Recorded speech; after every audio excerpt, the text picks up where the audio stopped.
presidential race, though, and a new comment from Hillary Clinton overnight that is getting a lot of attention, maybe not the kind of attention she wants. Speaking to wealthy donors at a fundraiser featuring Barbra Streisand in California, Clinton flat out called many of Trump's supporters racist.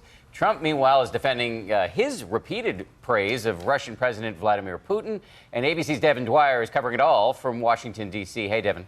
Hey, good morning, Dan. You know, the rhetoric from both candidates now getting more extreme. Donald Trump saying overnight Hillary Clinton could murder someone in broad daylight and get away with it, while Clinton calling half of Trump's supporters deplorables. Overnight at a New York fundraiser, Hillary Clinton lashing out at Trump's supporters. You could put half of Trump supporters into what I call the basket of deplorables. The racist, sexist, homophobic, xenophobic, Islamophobic, you name it. The Trump campaign calling the comment deplorable as Trump in Florida defended his controversial affection for Russia's Vladimir Putin. Oh, Donald Trump likes Putin, and Putin likes Trump. Honestly, I don't know the gentleman, but you know what?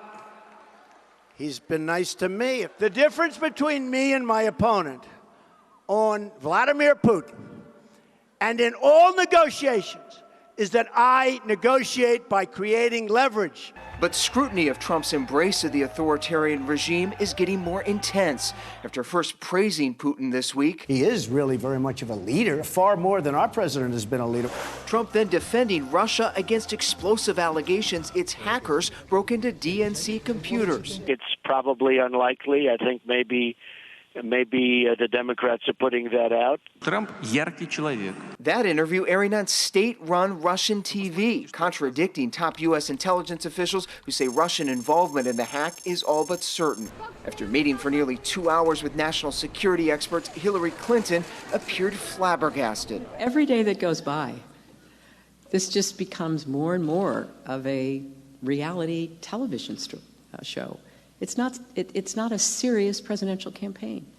Now, the Clinton campaign this morning trying to clarify that deplorables comment, saying clearly not everyone supporting Trump is hateful, but a spokesman tweeting that they, quote, appear to make up half his crowd when you observe the tone of his events. Dan and Paula.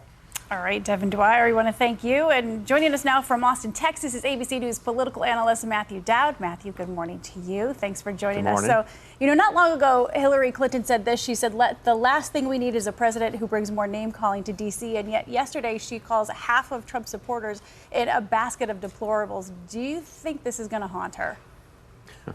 Well, first I have to say, when I first heard basket of deplorables, it reminded me something you'd hear in the Despicable Me movie.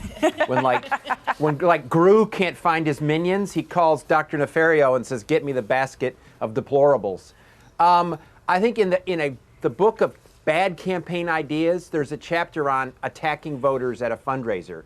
We've seen this with, Barack Obama did this in 2008 when he said they cling to their guns. We saw this, Mitt Romney talked about the 47%. It's never a good idea to go after voters, even if you believe a segment of voters is that way in this. I think this will be a bad few days for her. It will ultimately pass over, but the campaign, I know, doesn't want their candidate going after voters. Okay, so let's talk, though, about Donald Trump's repeated praise of Vladimir Putin. This is where the Clinton campaign really wants us to be focused right now, notwithstanding the basket of deplorables. That said, though, for the standard bearer of the party of Reagan to be praising a Russian autocrat because he's nice to him, how big a deal is that? And is it going to matter in the end with swing voters? Well, Dan, amazing situation. We've had so many firsts in this campaign. But actually going on Russian television and praising an autocratic dictator of the country and criticizing the President of the United States is something we haven't seen. You remember Jane Fonda attacked the United States in northern Vietnam and was not heard of for 10 years in 15 years of that. I think it's problematic, but in the end, I don't think Donald Trump's voters really care. They're probably shrug their shoulders and say, it's great that Putin likes Trump and Trump likes Putin.